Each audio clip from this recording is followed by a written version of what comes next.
up. And so I'm about to leave for boot camp. And I'm so protective of my mom. And she lays this on me.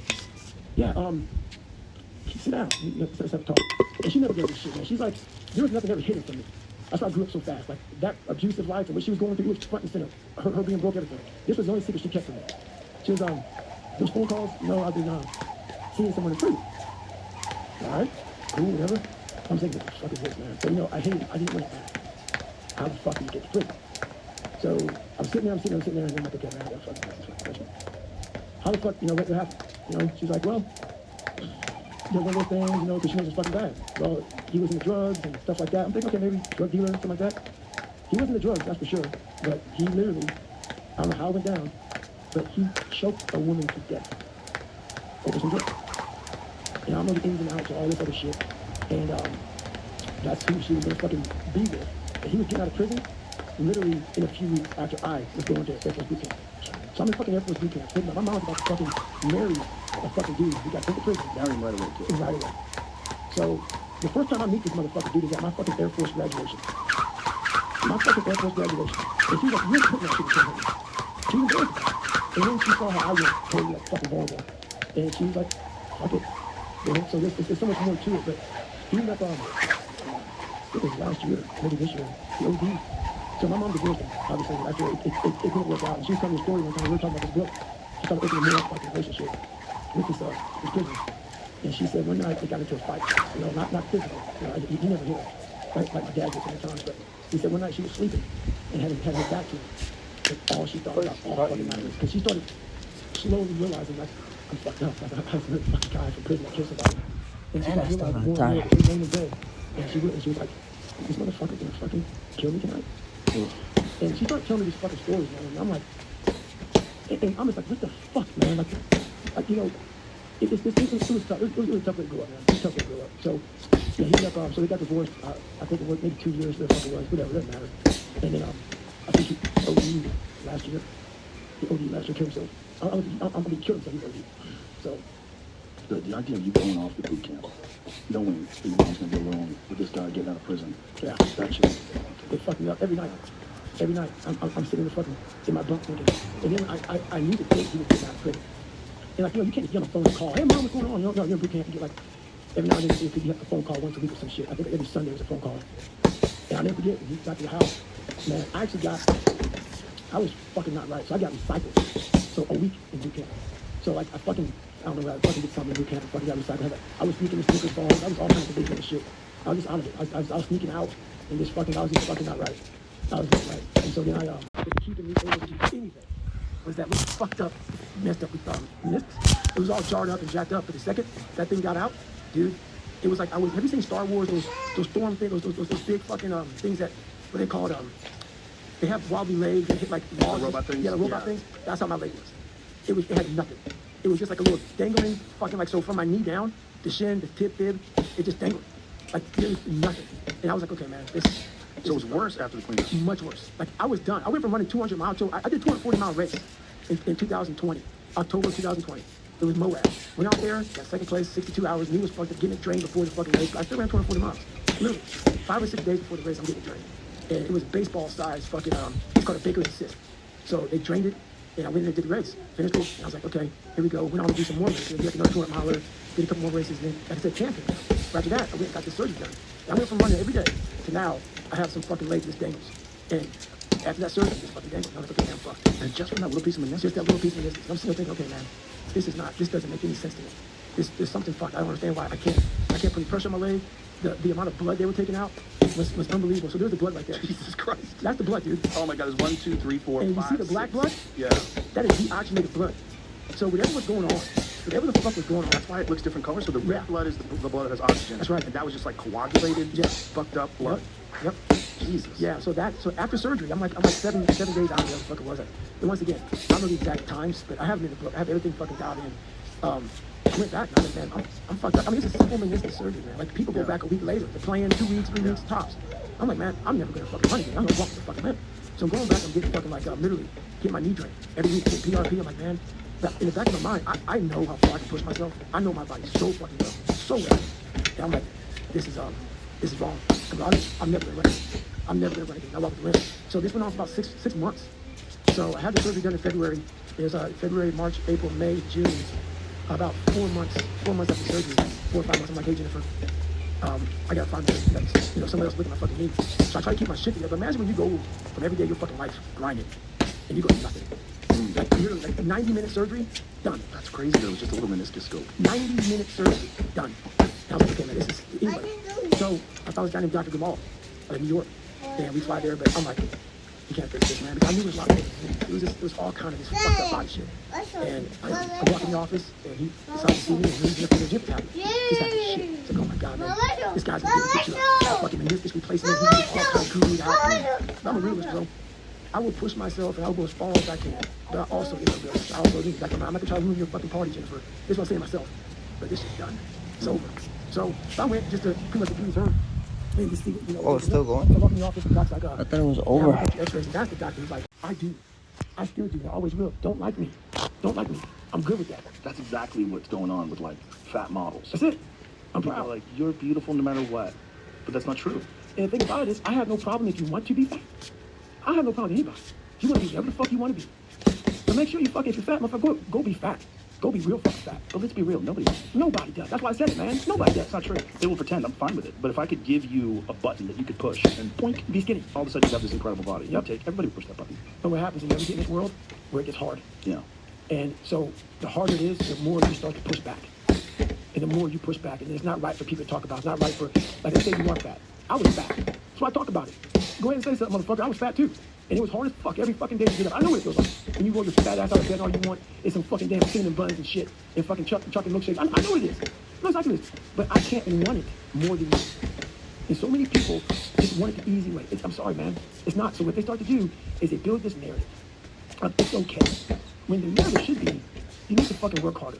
You need to fucking discipline your mind better. We need to help people more than just saying it's okay. It's okay that you're not fucking willing to fucking help yourself out. That's not okay. It's not okay. It's not acceptable. Even though it's your life, if that's acceptable, that's unacceptable. And there's a lot of people in this world, me included, that if I accepted that, I wouldn't be anywhere. So yeah, a lot of people just fucking, they start creating a narrative about themselves that make it okay. The ultimate get out of jail free card. And now the world is set up to have so many get out of jail free cards. Everything is okay.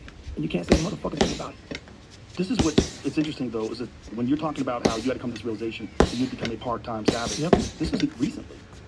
Yeah, that's looking at 2018? Yeah. Yeah, 2018. Not that long ago. No, fuck no. Yeah, so even though you've been through all those things and you have all this information in your head, it's like there's no rest. No. You never get a chance. And if you do take a little time and start enjoying it, all of a sudden that general in the back of your head is like, hey, look what you're doing. Exactly. You're being a little bitch. And so in your mind, you had gotten soft. Oh, 100%. And my softness was still 2 days. So if you look in there, 2 days was you being soft. my part-time savage was me running like 50 miles a week. Me fucking not, because what I used to do, nothing I do now. Because I got to a point, I'd be running, I was like, okay, man, we do 10 miles a day. I get to 10 miles, like, oh, no, motherfucker. That fucking demon I let out every fucking morning that walks the streets at night, he tells me, hey, no, bitch, not today, man. There's somebody out there that you don't know, that never fucking met in your entire life, that is doing 12, 13, 14, you're gonna do another one. And when you meet them, you ain't gonna be fucking ready. So, God just kept on running. So you talk about that, and you talk about how Cam came to visit you in Vegas and give you a spot check. Oh yeah, I'm always ready for a motherfucker like Cam. I'm always ready for a motherfucker like Cam. So out of nowhere, dude, guy calls me literally. And this is one thing about life. This is why you always must be ready. Always be ready. Never get ready. People, oh hey, what are you training for, David? I ain't training for shit. When something pops up, I'll be fucking ready. So when Cam pops the fuck up, when Cam calls, hey man, I'm gonna be in Las Vegas. You gonna go for a run? Sure do. Sure do, brother. Sure do. That's the most, man. When you see, like I said, I wasn't a smart kid growing up, but whatever fucking made me, I'm so fucking, my mind is sharp, man. Like it's crazy. Like I was so aware of so much shit. I was so bright in that way. And to see your mom go through that shit as that young kid, like I was going through it and she was going through right beside me. Like I got my ass beat, she got her ass beat. It's fucked up, man. Like you just can't, people like to judge who you are, man. Why you cuss so much, man? My life wasn't fucking PG, motherfucker.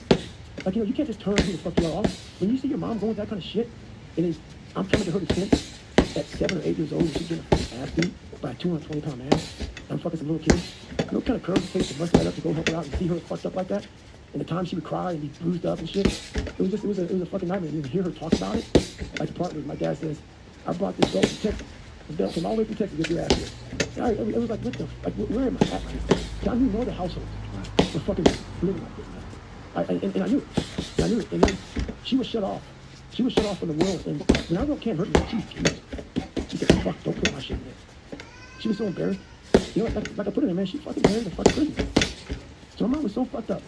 She was so fucked up. I said, people go, man, you're a mama's boy. Motherfucker, I'm a mama's boy, man. See your mom go through this shit. You gotta make sure she takes care of it. So she came out, and one of the people that, you know, she got married a few times, because she was looking for stuff that my dad stripped from. And she was out. She was gone for years. She's just not coming back to 70, 75. And but in that book I talk about, man, she's like, don't put that, you know, it can't hurt me. But now she's getting better. She's allowing me more to talk more about my life, which was also some of her life. The part about marrying a prisoner is so crazy. Dude, it was a fucking, but Not a prisoner, but a prisoner who killed a woman. dude, this. So it was so fucked up. It's hard for me to talk about because it's almost like I had a front row seat at a porn show. So when my mom met my dad, she went to Wilmington. He got murdered. I talk about it, it can't hurt. He got murdered. So that took her all the way over there. I mean, he got shot fucking 6 times. Hey. And the last shot, this motherfucker got right up on his head and made sure he was dead. Like 4 headshots. And so she didn't cry. She didn't cry. She's lost. It was over. She a whole other person became. And so I'm fucking now like 12 or 14, whatever it was. I'm watching this woman every day. Front row seat, just watching her, just going through life, fucked up. And then I'm about to go in the military, into the Air Force. And like 2 years out, man, you know, I'm like a sophomore in high school. Phone's ring every night. She tells me, I'm on the phone, I'm on the phone. 15-minute calls, hang up. 15-minute call, hang up. 15-minute call, hang up. What the fuck is going on? Because I was doing, like when I was raised, you don't ask your mom what's going on. They're like now, like conversations and shit with the parents. You shut the fuck up.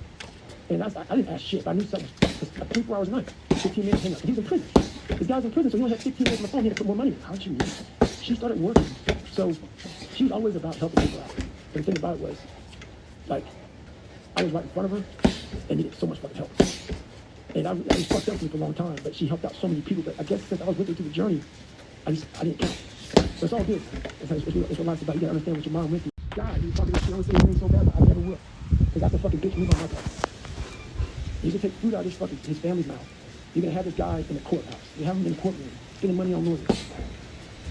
And I just fucking dropped this. I'm good. I said, who the fuck I am. I said, you can wake every fucking morning and be the bitch that you are. But I'm not gonna fucking take money out of your pocket, money out of your mouth, or out of your fucking kid's mouth. And this guy wound up apologizing to you? He didn't apologize to me. What happened was he got on, and I don't want to go too deep because they're gonna figure it out.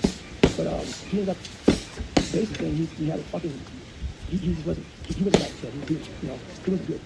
And I can tell you he wasn't good. Because he was literally DMing people, and I wish I Jennifer him, I should have DMing. He was DMing people and talking all this shit.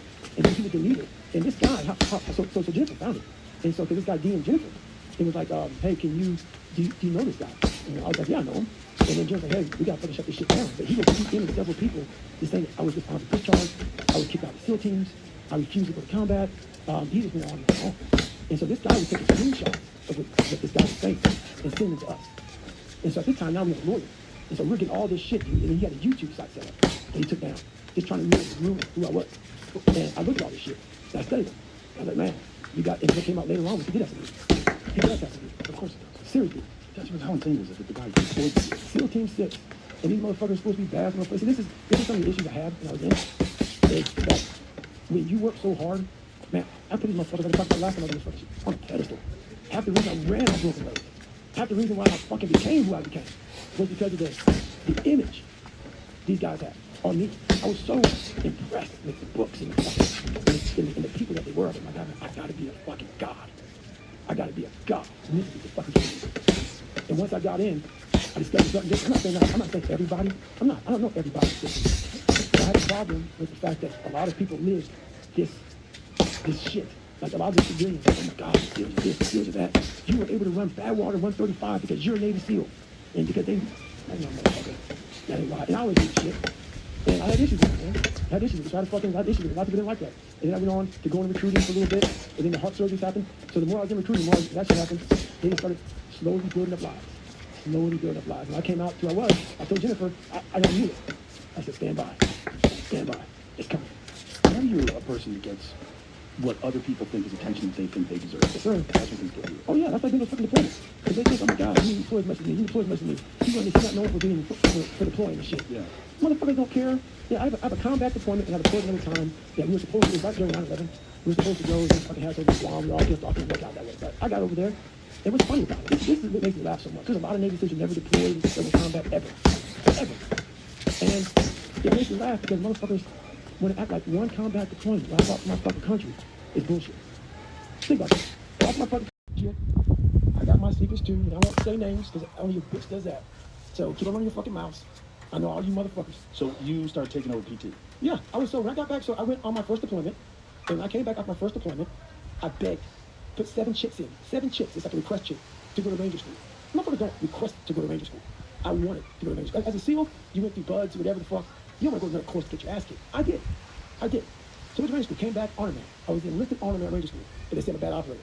They also said I'm a bad operator, but guess what they had my black ass when I was fucking in Iraq? I was told, it was called PSD, okay? So you're like a bodyguard. I'm a bad operator, Joe, but guess where I was? I was the lead navigator. So I'm the odds. So everything we did was in call. It was my job to make sure that whole fucking platoon was safe. Okay? You have to put a dumb bad operator up there. It was fucking not good. It was my job to make sure I called all the outs, called all the trouble coming, had to get us there safe. We had the fucking guy who was going for the prime minister's job, who we were guarding, and they had a bad operator, but they want to call me. They wanted to hit his little fucking rumors. I was the guy who led it. And it was so good, I did such a good job that there was 2 of us because the job was very stressful. Being a primary navigator was stressful, so they had a primary and a secondary. So some days I would do it, some days I got to do it. I was doing such a good job, Joe, that they didn't want the other guy to do it. So I became the only guy navigating us to stuff in Iraq. All right? And our guy didn't live in the green zone. The green zone was a safe place. Our guy lived in the red zone. So we had to go out in the red zone every day to get this fucking guy.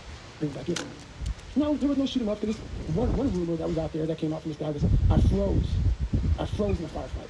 It's kind of funny how you can freeze in a firefight when our platoon was never in there.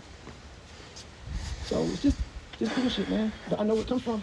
I know where it comes from. Crabs in the bucket. I know where it comes from, my friend. It's just crabs in the bucket. Sorry I became so... That's what it is. People don't like it when you do the same thing they did. You come from the same fraternity, but you get exorbitant amounts of success. And instead of looking at that and going, wow, look what he did. That's amazing. I wish I could do that. Or maybe I could do more. Or he's inspiring other people, and that's great. But you know what, though? I will say this. There's a lot of them that do say that. That's great. There's a lot of them that do say this. I got in Hawk. You know the email I sent to you a while ago about this guy who wrote that email about the SEAL teams?